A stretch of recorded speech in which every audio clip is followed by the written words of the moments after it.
What's the scariest conspiracy theory you've ever heard? Plants cultivate humans for the carbon dioxide.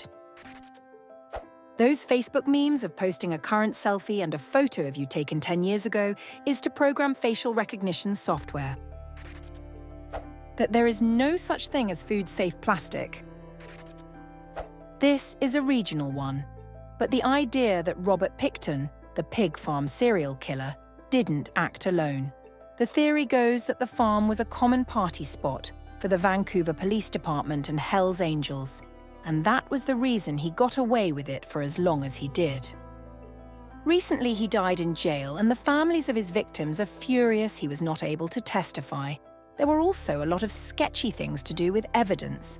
When you start looking, it's pretty convincing. Dark forest theory.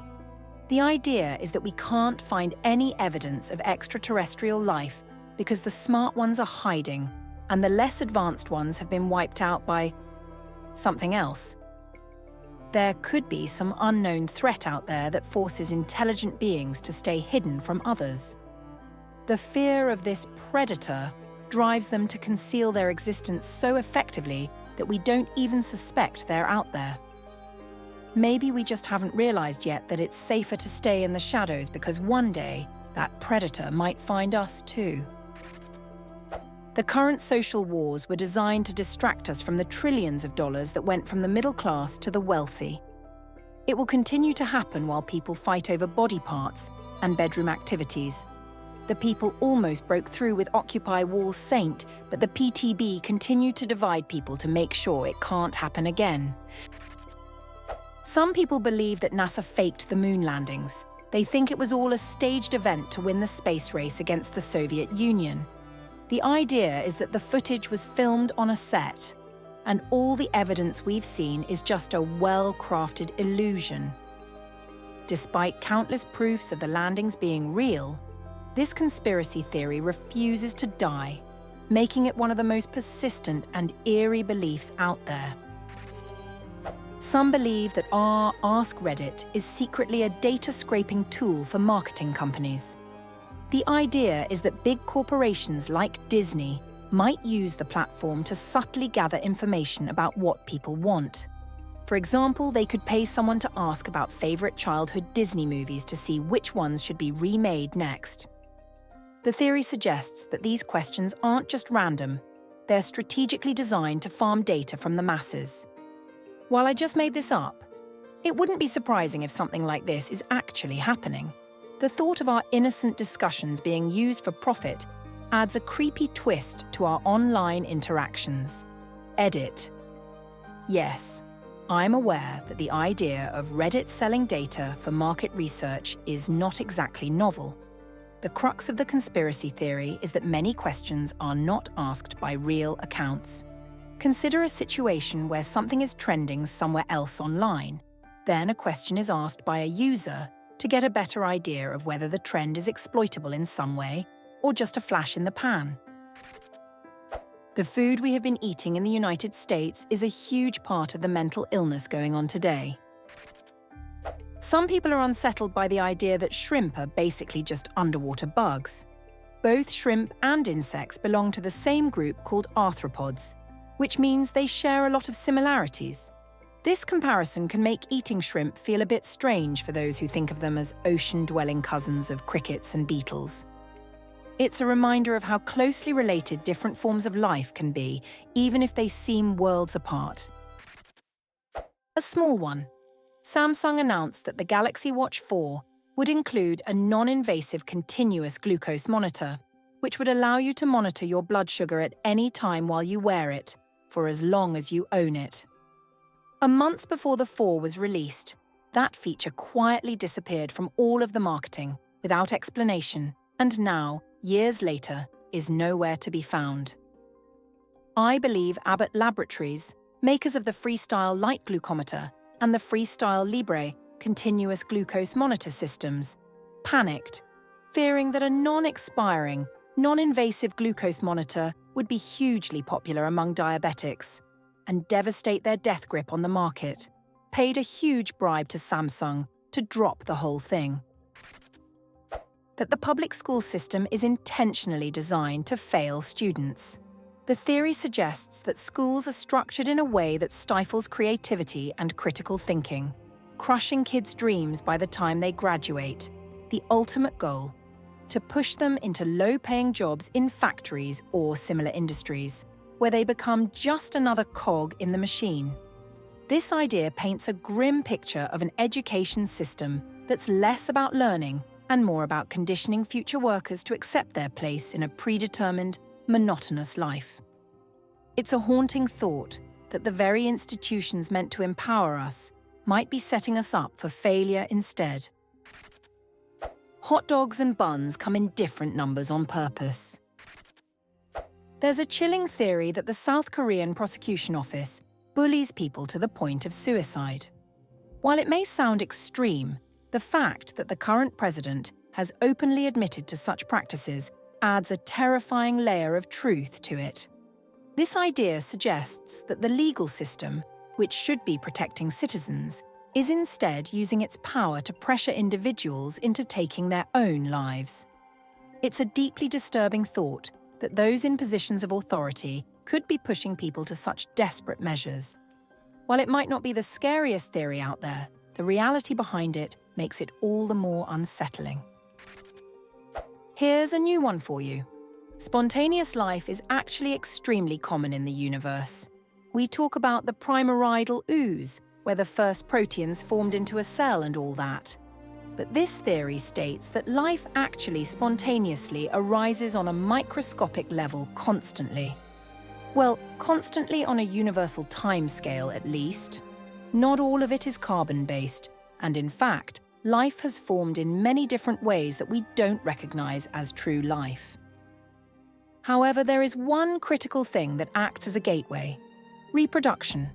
Almost all life that is spontaneously created lives a short time and dies without reproducing. On our world, there have been 2 instances of spontaneous life that were able to reproduce. 1. The precursor that lead to all life as we know it on Earth over millions and millions of years. 2. Viruses. What's scarier than shadow governments and deep states pulling all the levers? That there aren't. It's nobody. We're all just a bunch of apes with opposable thumbs and nobody knows what we're doing. It's not a conspiracy theory, unless it comes from the conspiracy province of France. Otherwise, it's just sparkling paranoia. The uncanny valley concept is both fascinating and terrifying because it suggests that there might have been something that looked almost human, but wasn't, and we developed an instinctual fear of it. The idea that our ancestors needed to be wary of something that was nearly human but not quite sends chills down my spine. It's a reminder that there could be more to our evolutionary history than we fully understand, and that fear might be rooted in something very real from the past. The one about Bitcoin being invented by an AI, which is now accumulating a huge amount of computer power by greedy humans building big Bitcoin mining centers to make money, but all they are doing is building an ultra-resilient network for the AI to run on. The AI also has a huge amount of wealth to now pay anonymously to humans to do its dirty work in the physical world. A superintelligence at some point wants more computation and robot arms. Given robot arms aren't all that great, money is the next best thing, as humans will do anything for bigger numbers on their bank account. For me, it's truly terrifying.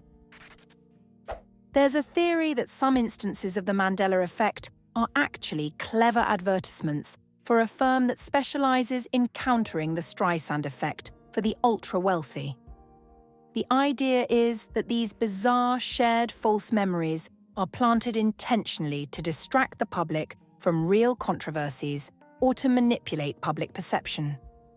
By creating confusion and altering what people think they remember, these firms can effectively bury unwanted information. It's a wild concept, but the idea that even our memories could be manipulated for the benefit of the rich adds an eerie twist to the already strange phenomenon of the Mandela effect. There is no witness protection program. The government prepares people to cut all ties and then just kills them instead of relocating. The notion that powerful organizations might be secretly manipulating global events is truly terrifying. The idea that a few influential groups could have so much control over the course of history is deeply unsettling. It makes you wonder just how much of what we see and hear is being orchestrated behind the scenes. The thought that our lives might be influenced by forces we can't even see or understand adds a layer of fear to every major event that unfolds around the world. The mattress mafia. It's not particularly scary, but go read a bit of Commander David Fravor's statement about his F-18 crew that were called to check on an object they had been tracking on the USS Nimitz for weeks in the early 2000s. It was dropping from 80,000 pounds to 20,000 pounds in mere seconds. When they managed to begin tracking it, the radar had trouble picking it up. There was no infrared heat signature for the propulsion of the craft as it hovered over the ocean, and it was pulling Gs no pilot could make without a full blackout. It disappeared from view of both planes and popped back onto the radar 60 miles away, in less than a minute. His crew also took a different video years later of a similar object. Really makes you wonder. There's a full statement of the hearing online. The fact that there's plastic in our blood and every piece of tech is likely listening to us is alarming enough. But what's even scarier is that nobody seems to care. It's like we've accepted these disturbing realities as just another part of modern life. The idea that we're being slowly polluted and constantly surveilled, yet we remain indifferent, paints a bleak picture of how desensitized we've become to the dangers around us. It makes you wonder what it would take for people to finally wake up and take notice. There's a theory that the elites deliberately create chaos and divisions among us, whether it's black versus white, right versus left, or straight versus gay versus trans, to keep us distracted while they continue exploiting everything for their gain. The idea is that these divisions are carefully orchestrated to prevent us from seeing the real issue, the powerful manipulating us for their own profit. It's all about keeping us busy fighting each other, so we don't unite against the true source of the problem, which is driven by money, especially where it intersects with politics. This theory suggests that if we could see through these manufactured conflicts, we might finally address the root cause of the world's problems, greed and corruption at the highest levels. That all this doomer humanity is the real virus monster we are destroying our planet like a cancer type of thinking was made up and spread by corporations to make regular people feel equally culpable for climate change. I'm not killing the planet, and you aren't either. Something like 70% of all global emissions are caused by 100 corporations. They are killing the planet, but no one will go after them because humanity was a mistake. And that cynicism is what will actually do us in. There's a theory that your phone is secretly listening to you 24/7, picking up on everything you say. It's no wonder my ads are always about cat food. My cat must be the one selling my secrets.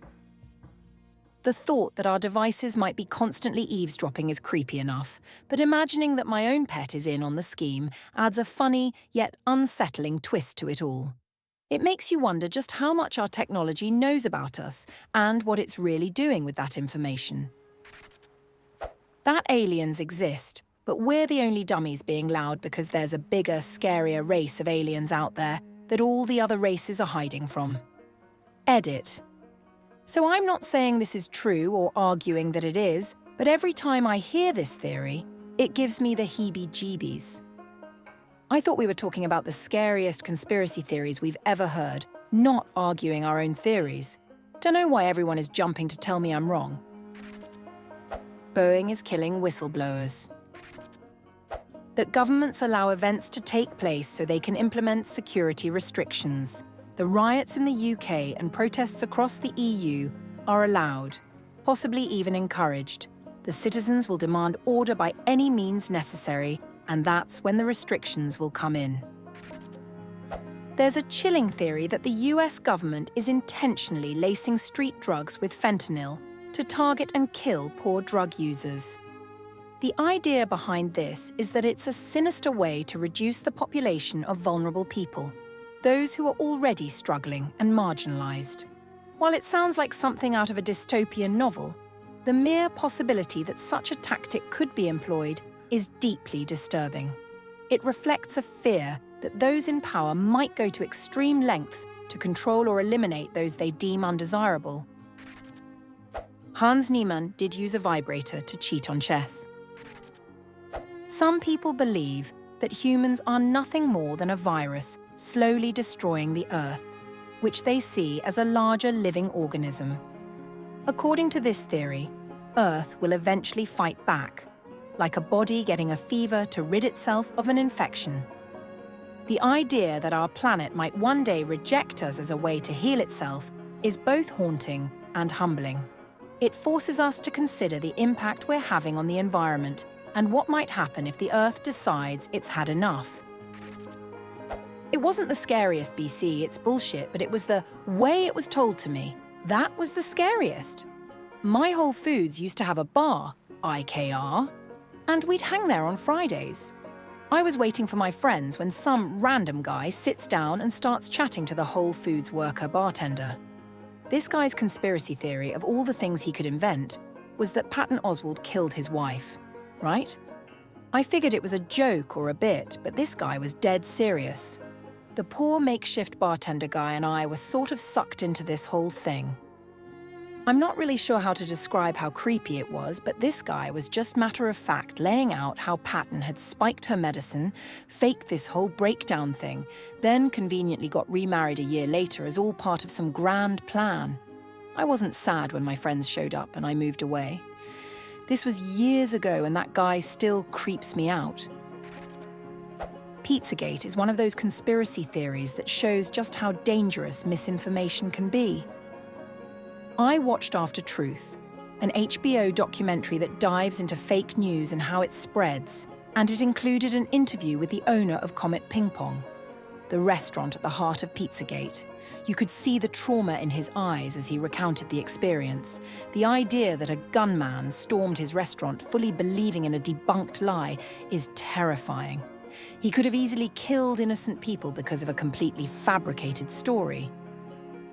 This incident is a chilling reminder of how quickly fake news can turn deadly and how fragile the line is between belief and action when fueled by fear and falsehoods. But it was also nice seeing the gratitude in his eyes when he went on to describe how his young staff and the surrounding community refused to let him shutter his business out of fear it could happen again. They kept showing up to support Comet, even bringing their kids. Normal Americans taking a stand against right-wing propaganda, and that was very heartening. There's a theory that the reason we haven't found aliens is that any advanced civilization eventually destroys itself. The idea is that once a society reaches a certain level of technological advancement, it also develops the means to cause its own extinction, whether through war, environmental collapse, or other catastrophic events. It's a bleak thought, suggesting that the silence in the universe might be the result of countless civilizations that have come and gone, leaving nothing behind but the echoes of their self-destruction. That there's an island where the world's rich and powerful go to rape underage girls. Oh, wait. That lord is really a 40YO man from Colorado. There's a theory that our politicians aren't evil or corrupt. They genuinely believe they're doing the best they can and think they're doing a great job. The unsettling part is that this might actually be true. It's the idea that their decisions, which often seem misguided or harmful, are made with the belief that they're helping, even if the results say otherwise. This perspective is almost scarier than the idea of outright corruption, because it suggests that our leaders might be so out of touch with reality that they can't see the damage they're causing. Medical knowledge and technology are more advanced than we think, but are kept from the public because they would cut into corporate profits. As a bonus, MK Ultra was not an isolated incident. USA and other govs, continue secret tests on their own citizens. They just got better at hiding it. There's a theory that the stereotypical alien encounters, abductions, probing, and strange experiments aren't actually the work of extraterrestrials, but of humans from the future. The idea is that these future humans are coming back to study us, trying to figure out why we lost the ability to reproduce. This suggests that some catastrophic event or gradual decline in fertility has already started, and they're desperate to understand and possibly reverse it. The thought that these encounters might be our future descendants struggling to save humanity from extinction adds a haunting layer to the mystery. It implies that whatever causes the downfall of mankind is already in motion, and these aliens are a grim reminder of what's to come. The one that always terrified me because it actually happened, COINTELPRO. This is no longer a conspiracy, as it's been well documented that it actually happened. The conspiracy that came out of it that I truly believe to this day is that the FBI assassinated MLK Jr. There's a theory that when light bulbs were first invented, they were designed to last almost forever. However, manufacturers quickly realized this would limit their profits, so they deliberately engineered them to burn out after a certain period. This practice, known as planned obsolescence, ensures that consumers have to keep buying new bulbs, creating a continuous revenue stream. It's unsettling to think that products we rely on every day might be intentionally designed to fail just to keep the money flowing. This theory highlights the lengths to which companies might go to prioritize profit over quality and durability. The belief that vaccines cause autism or other health issues is not just a dangerous myth. It's terrifying because it's actively harming people, especially children who don't have a choice in the matter. Parents who buy into these false claims are putting their kids at risk by refusing life-saving vaccinations.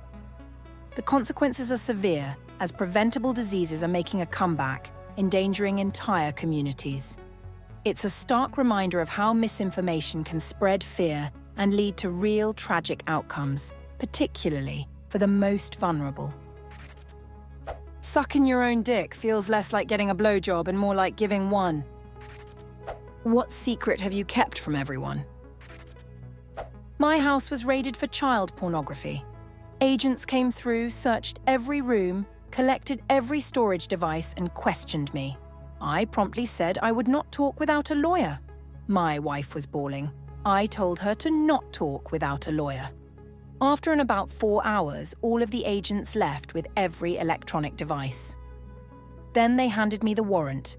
Apparently, my IP address was detected distributing child porn. After counselling and a lot of communication, my wife and I agreed to not tell anyone about this. Not family, not friends, no one. We moved from the house because it just made us uneasy being there. After 3 years of fighting with the agency, we finally got all of our devices back. The devices they took were the only copies of all of our photos, so it was one of the happiest days ever. It turns out one of our neighbours was using our Wi-Fi, which had an easy 8-letter lowercase password. Once they didn't find anything on our devices, they did a search of the neighbour. TLDR, use a good Wi-Fi password or bad shit can happen. I make music under a fake identity and I'm approaching 400k monthly listeners on Spotify. None of my friends know, not even my kids. Cash for Life winner. Took the annuity to fund retirement in the near future. 1k a week for life. For over 2 years, I was secretly drinking 10 to 15 drinks a day. I'd have 2-3 in front of others, but the rest I snuck when no one was looking. I've been sober for over a year now, but there's no one to share this achievement with. It's a strange feeling being proud of something so significant while keeping it hidden from everyone around me. The silence feels both like a victory and a burden at the same time. Edit. Thanks for everyone's congrats and words of encouragement. The kids have been eating regular Cheerios for years. Maybe 5 years now out of the same Honey Nut Cheerios box, LOL. When I was in my 20s, my mother had a secret affair with the guy I was dating, all while I was still with him.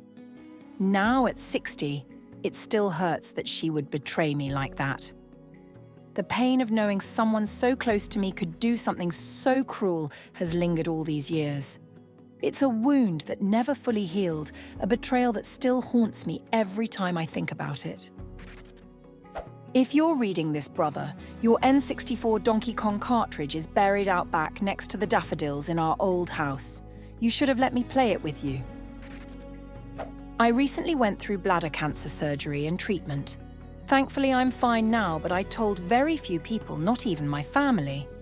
I'm still not entirely sure why I kept it so private. Maybe it was fear. Maybe it was not wanting to worry anyone. Or perhaps it was just easier to handle on my own. The experience was isolating, and even now it feels like a secret I'm not sure how to share. I won second place at my work's annual chili competition using a bunch of cups of Wendy's chili that I put in a crock pot. I accidentally spilled beer on the dance floor at a wedding, and the groom's aunt slipped on it and broke her leg. I was too scared and embarrassed to admit it was my fault, so I never told anyone. To this day, I feel guilty knowing that my carelessness caused her pain and ruined a part of their special day. It's a secret that still weighs on me every time I think about it. Most people in my family think that my mother recently died suddenly from complications due to cancer, but she really died from the toxic effects of oxycodone, morphine, fentanyl, and methamphetamine. Seems as though she just had herself a secret death party. I'm showing every early sign of heart failure, and it's terrifying. But I don't want to tell anyone until I've seen a cardiologist. The thought of worrying my loved ones before I even know for sure is too much to bear. I'm carrying this fear alone for now, trying to stay calm and hoping it's not as bad as it seems. It's a heavy burden, but I'd rather face it quietly until I have answers. Edit. To everyone telling me to see a doc now, I've already been to urgent care. I've got a cardiologist appointment at the end of next month. I'm completely exhausted, both physically and mentally. I feel so fragile, like I could shatter into a million pieces any day now. But I don't tell anyone because I have to keep going. I need to work and support my family. It's like I'm carrying the weight of the world on my shoulders, and there's no room to let anyone see how close I am to breaking. Every day feels like a battle to keep it all together, and the fear of letting it all fall apart is overwhelming. But I keep pushing through, pretending everything is fine because I can't afford to let anyone down. I keep telling my family I never want to get married as they keep bringing it up. On the inside, I am craving a relationship so bad I would put it above any of my other priorities. I don't remember much of the last 5 years of my life because I suffered a severe mental breakdown. Along with crippling depression and anxiety, it's like I've been stuck in place, unable to move forward. In that time, I neglected my credit card payments. My bank account was closed due to inactivity, and my student loans went to creditors. Now I'm planning on filing for bankruptcy and I don't have a job. On top of it all, I'm taking care of my parents, both of whom suffered strokes. It feels like my life has spiraled out of control, and I'm just trying to keep it all from completely falling apart. I'm trying to get onto my feet and turn my life around. In high school, there was this mean girl who had it out for me, all because I dated a guy she liked to keep wrapped around her finger. One time, he gave me flowers, and when I set them down on a table near my friends, I caught her glaring at the bouquet like she wanted to set it on fire with her eyes. I'll never forget the time I told her I didn't appreciate her flirting with my boyfriend. She'd do things like the classic licking her finger to wipe a smudge off his shirt move, which was just gross. Instead of backing off, her clique of friends actually sat me down and tried to gaslight me into thinking that her behavior was normal, just how she is. It was infuriating, being made to feel like I was overreacting when, in reality, I was just standing up for myself and my relationship. The whole experience left me questioning whether I was wrong to speak up, even though I knew I wasn't. After high school, she dated one of my best friends. She also tried to get a job at the same place I worked at, but that's another story. We didn't interact, but she ended up living with my best friend and a few of our other friends. They were all roommates, and I was over once. She couldn't even be civil. She saw me in the living room with my friends since high school, and she threw a hissy fit, slamming everything and eventually leaving the apartment while slamming her feet into the ground the whole time. We could hear her making her way down the stairs for a while. Anyways, after that, I went into the bedroom she shared with my friend, took all her makeup brushes and wiped my asshole with each and every one of them. My therapist is the only one who knows I'm gay. I'm 31 years old and have never dated anyone. Right before COVID, I did a stand-up comedy open mic night. My first and last time. It was a huge success. Everybody loved it. Besides the crowd, I think 3 people know about it. Why I quit drinking. I was a very heavy drinker, always alone, definitely alcoholic behavior, although I believe I somehow dodged addiction, something I'm grateful for every day. The truth is, I had an unbelievably vivid dream in which I carried and gave birth to a baby. The love and joy I had for her was life-altering, and now I've had a child. It was actually somewhat accurate. When you hear "quit cold turkey," I think most people assume there was some terrible experience, but it wasn't even a terrible dream. It was just a brief, intensely vivid experience of the thing I wanted most in the world, and I realized drinking like that was completely incompatible with the kind of mother I wanted to be. The dream had nothing to do with alcohol, but it was enough. I literally had my last sip of alcohol that night, Mother's Day 2018. Cold turkey, no problems. Sometimes, after taking my Ambien, I end up sleep eating. One morning, I woke up to find the cat food bowl with a spoon in it, completely empty. My cat was really upset with me, and I was horrified to realize that I had probably eaten her food in my sleep.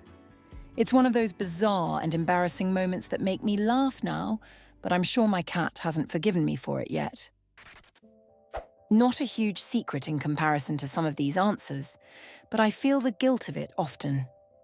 After my fiancé passed, I napped all the time for over a year. My aunt was calling me one day and I just denied her call. Went back to napping. It was my aunt calling because my grandma, who was very sick with cancer, wanted to say happy birthday a day before my birthday. Grandma died the next day. I should have picked up the damn phone. That I had a miscarriage. My best hide-and-seek spot. No one has ever found me when I hid there. I've decided to live in my SUV next year to save money, but I haven't told my friends.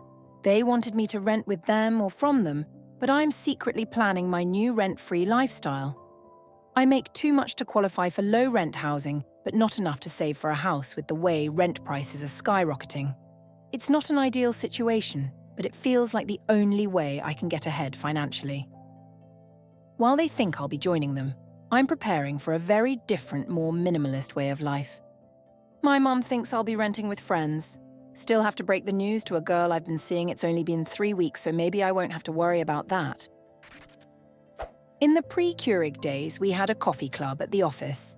A group of us coffee addicts would take turns buying coffee for the communal coffee maker.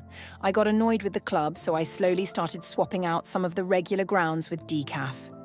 After 2 to 3 weeks, it would be 90% decaf. I'd keep it there for another week or 2, then swap it all out with 100% regular coffee and watch everyone get all geeked up when it kicked in. And after a week or so, start the cycle again. When I was 9, my friend would use my laptop during sleepovers to get to online video rooms, similar to Omegle, connects with Rando, can also use to video call You Are Friends. She was 2 classes older than me.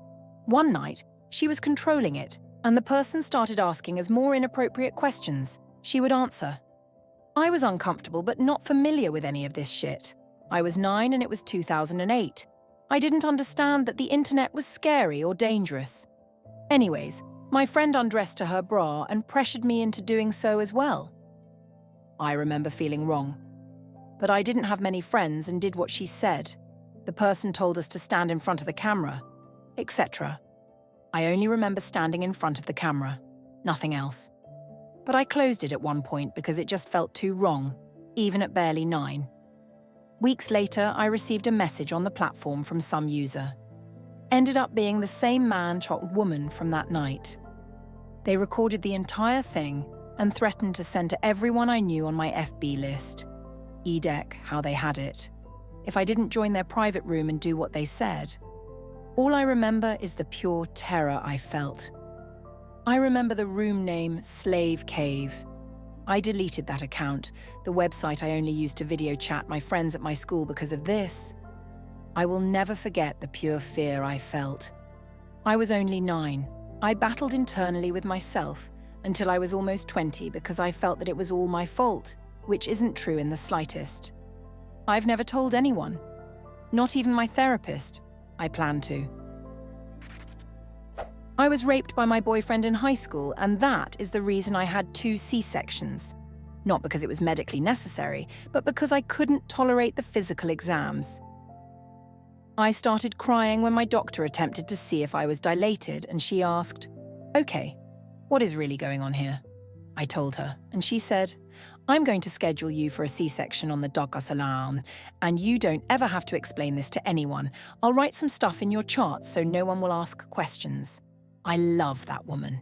She delivered both of my babies and let me be my own advocate and made me feel so validated. Wonderful people do exist, and the world is not as bad as we make it out to be.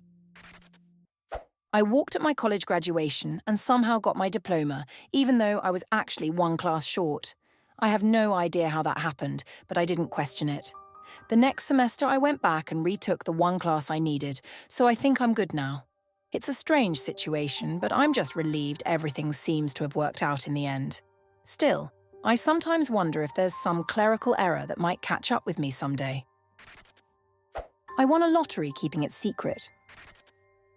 Published author, but don't want friends and family reading my writing. It's for strangers only. I have multiple sclerosis. In a nutshell, my immune system is trying to kill me because it doesn't recognize my body as itself. Very few people in my life know I have it, and I deliberately go out of my way to seem clumsy rather than disabled. If I drop something or lose my balance, I act stupid. I would rather people think I'm a klutz than have pity on me. Currently, there is no cure, only treatments to prevent new symptoms. It's a lifelong disease. Unless a breakthrough cure is discovered, I'll die with it. I've had symptoms since I was 10. I was diagnosed at 22. I'll be 26 in a few months. Edit. Guys, please, I don't need medical advice. This is why I don't normally share it, LOL. Thank you for the kind words and of support, however. Follow up, edit. The reason I don't share my diagnosis is not out of fear of judgment or embarrassment. I don't share it because don't want to. Having MS doesn't bug me. I've had symptoms for over half my life. It's all I've ever known, essentially. All that changed was I figured out what was causing it. I'm a private person in general, and if it's not relevant, I typically don't share it. I'm a lot more open on the internet because of the anonymity of it. There's people in my life who know I have it, and I'm fine with it. The MS doesn't define me, it's not my identity, so I just don't share it. But I do appreciate the support and hearing y'all's own journey with MS, whether it be yourself directly or a loved one.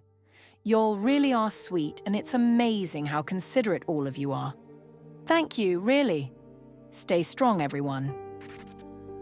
When I was 5, I used to sneak cans of my dad's Pabst Blue Ribbon out of the refrigerator and swill it while playing with my toy soldiers.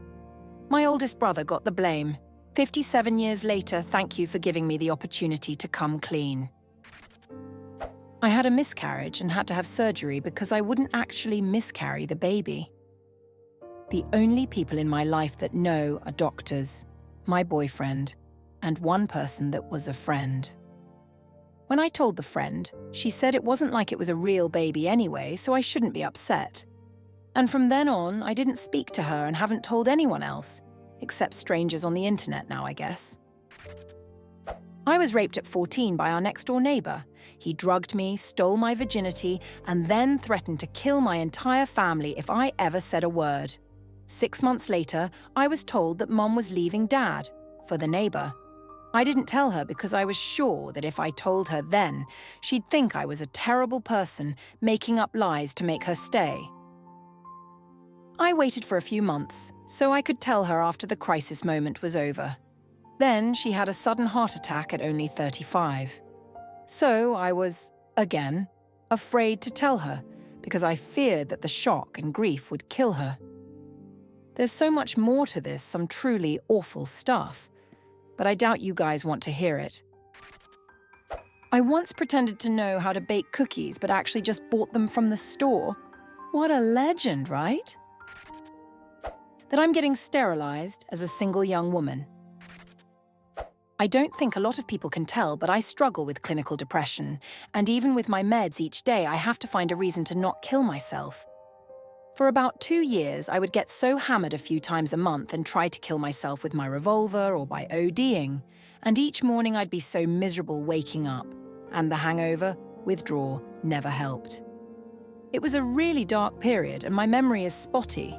But I remember everyone at work assuming I was happy because I was always making jokes and committing to coming in early, staying late.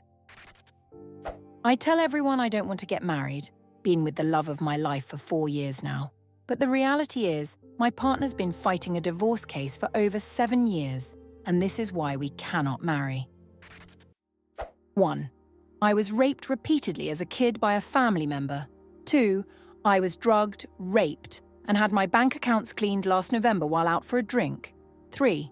I've thought about suicide daily for 30 years now since I was 7, and I can't wait to just leave this place. There's no moment I'm not thinking about all of this. Living is not a good experience, but I think I still have the capacity to love, and it keeps me going. When I was 16, I bought a car without telling my parents, registered it in my name, but had no insurance and used to park it at random lots all over town. Also stole a dealer plate, used to slap on any car for test drives and such. Parents found out when I got stupid and left it on the street, and a cop saw an '89 Bonneville with a car dealer plate on it, lol.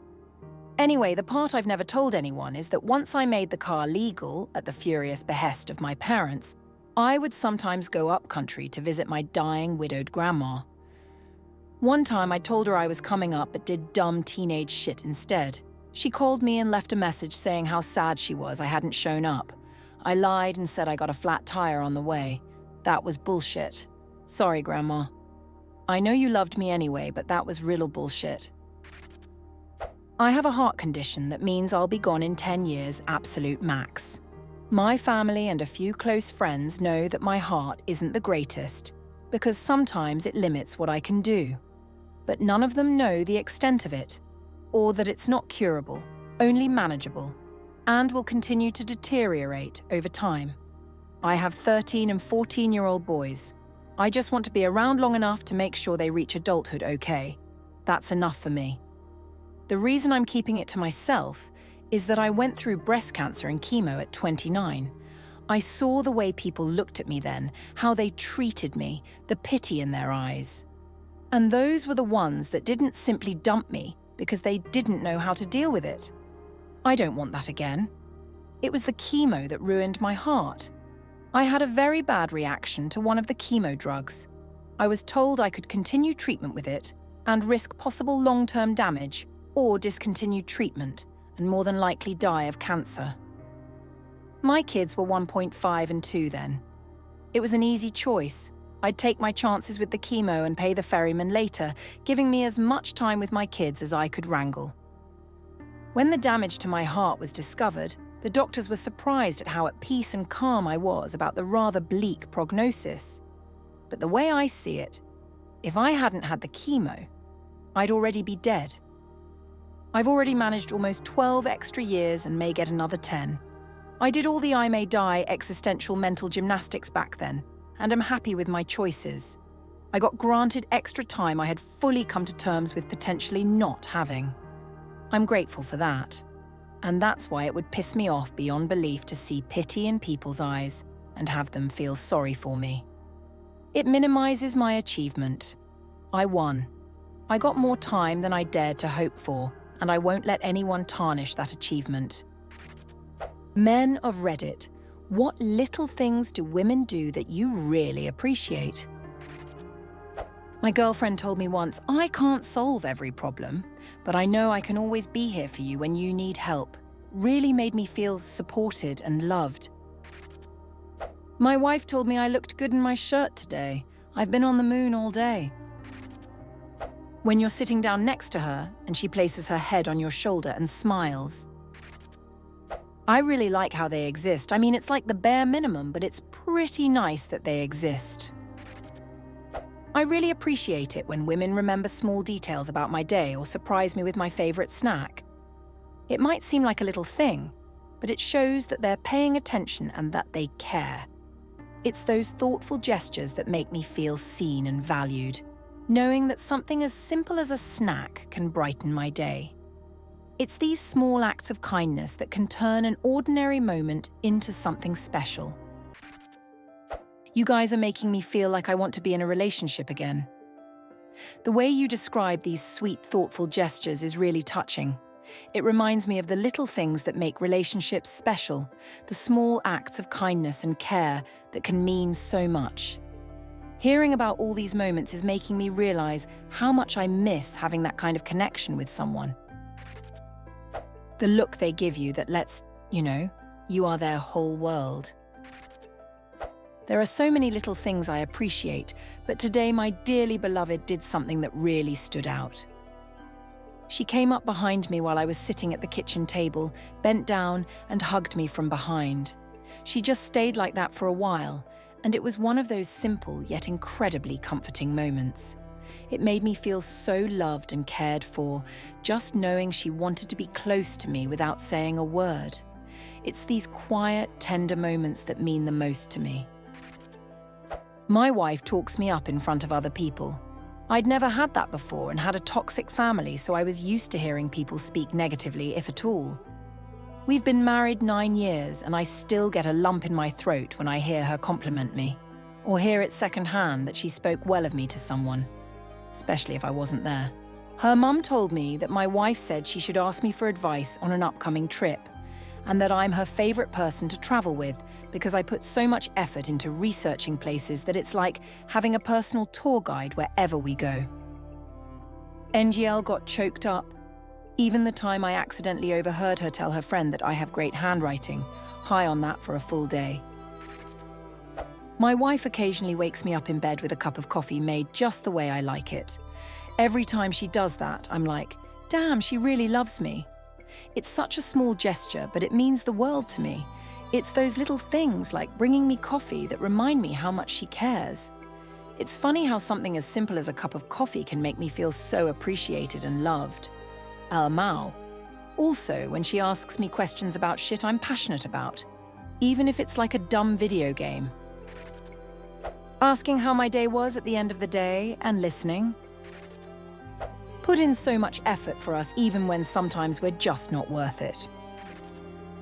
I really appreciate it when women invite me to hang out with them. It's such a simple thing, but it feels great to know that they enjoy having me around. It's nice to feel included and wanted, especially when they make the effort to reach out. Those little invitations mean a lot, and they make me feel valued and appreciated in a way that really brightens my day. My wife often leaves me cute little notes or sometimes even draws a comic strip just for me. Those small gestures always make my day. It's the thoughtfulness and creativity behind them that really touches me. Every time I find one of her notes or drawings, it's like a little burst of joy. It's amazing how something so simple can have such a big impact on my mood, reminding me of how much she cares in the sweetest way possible. 1. Laying on me, head on chest, in full comfort. 2. Shoulder rub to a draped hug. 3. Any affection for my thoughtfulness. I really appreciate getting little messages throughout the day. It's such a sweet way to stay connected, even when we're apart. Just a simple, "How are you doing?" or a random check-in makes me feel cared for and valued.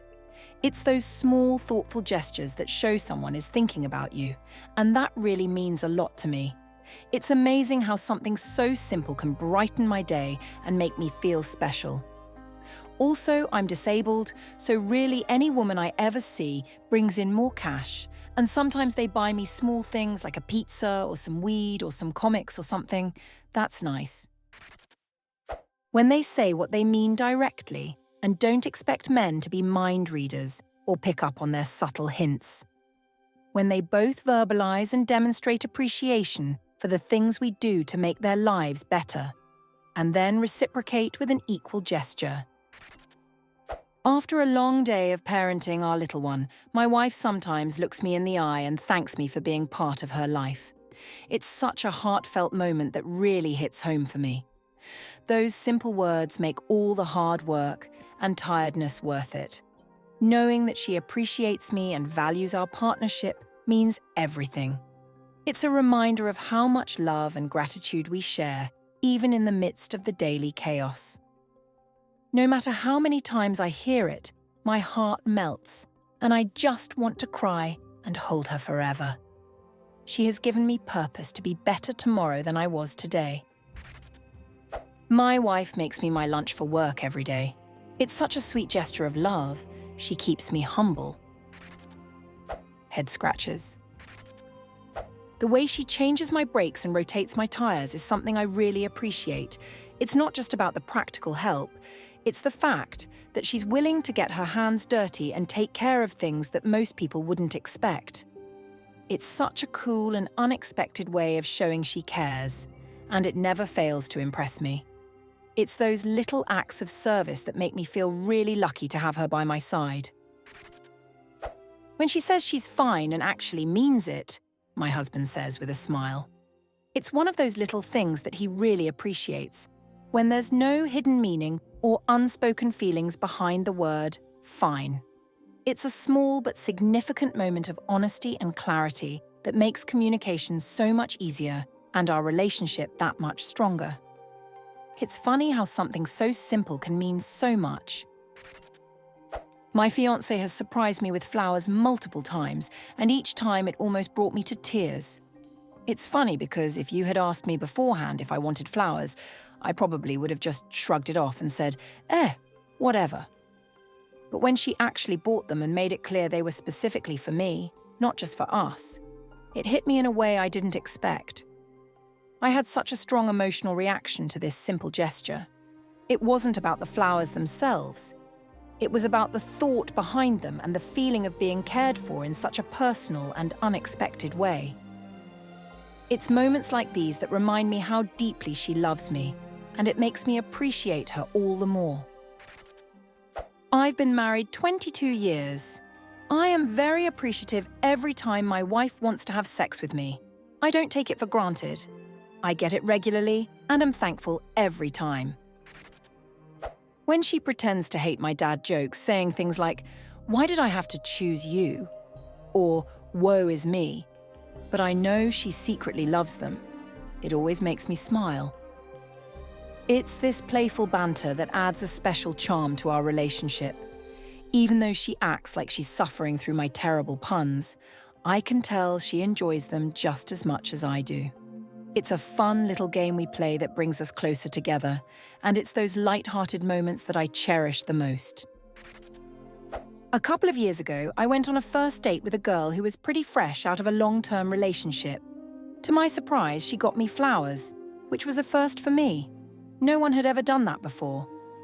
During the date, she mentioned how most men only receive flowers for the first time at their funeral, and that thought really stuck with me. Although things didn't work out between us, that gesture has stayed with me ever since.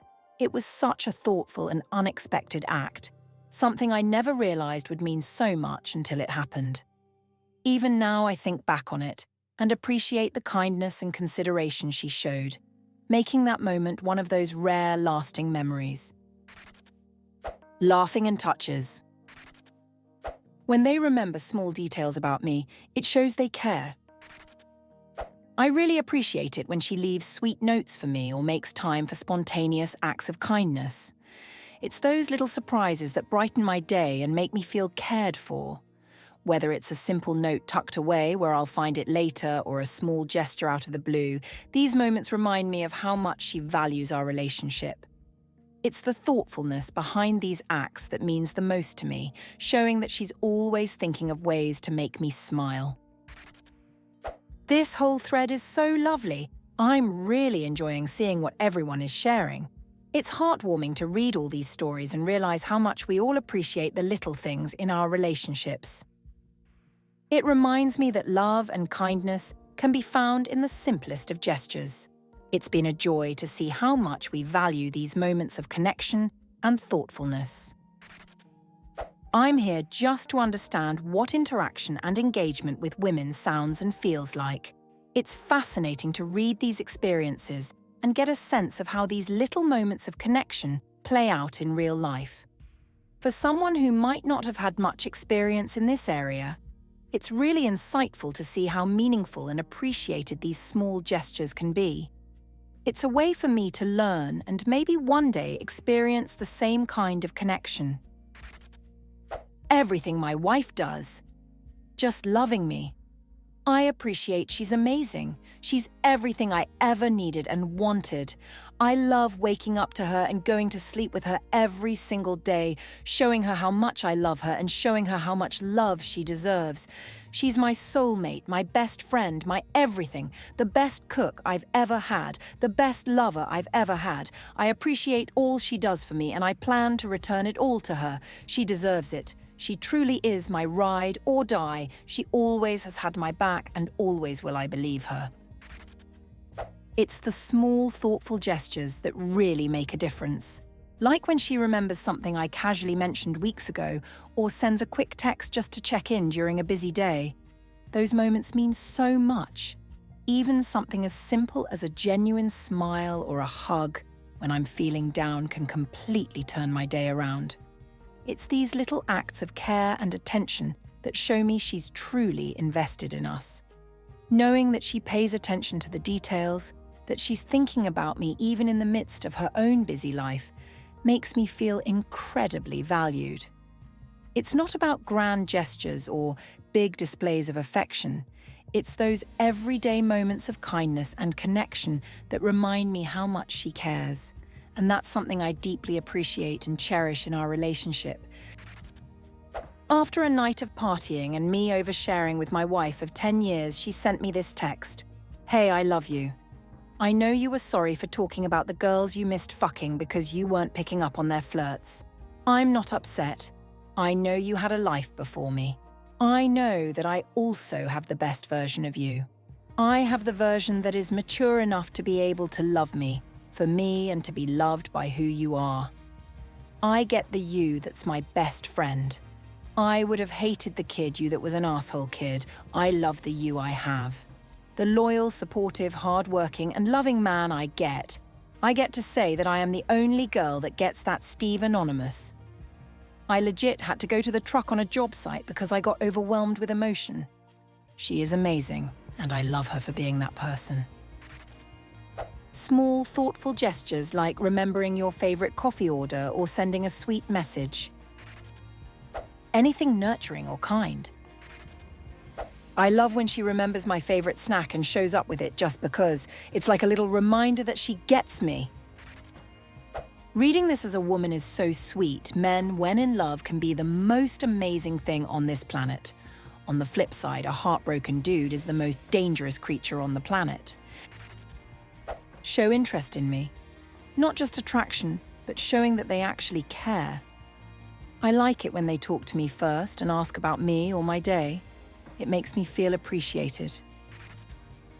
There are so many things about my fiancé I absolutely adore, but if I had to narrow it down a bit, I'd say when she brings me home something small that made her think of me, or when she takes some of her personal time to pack my lunch for work with a note.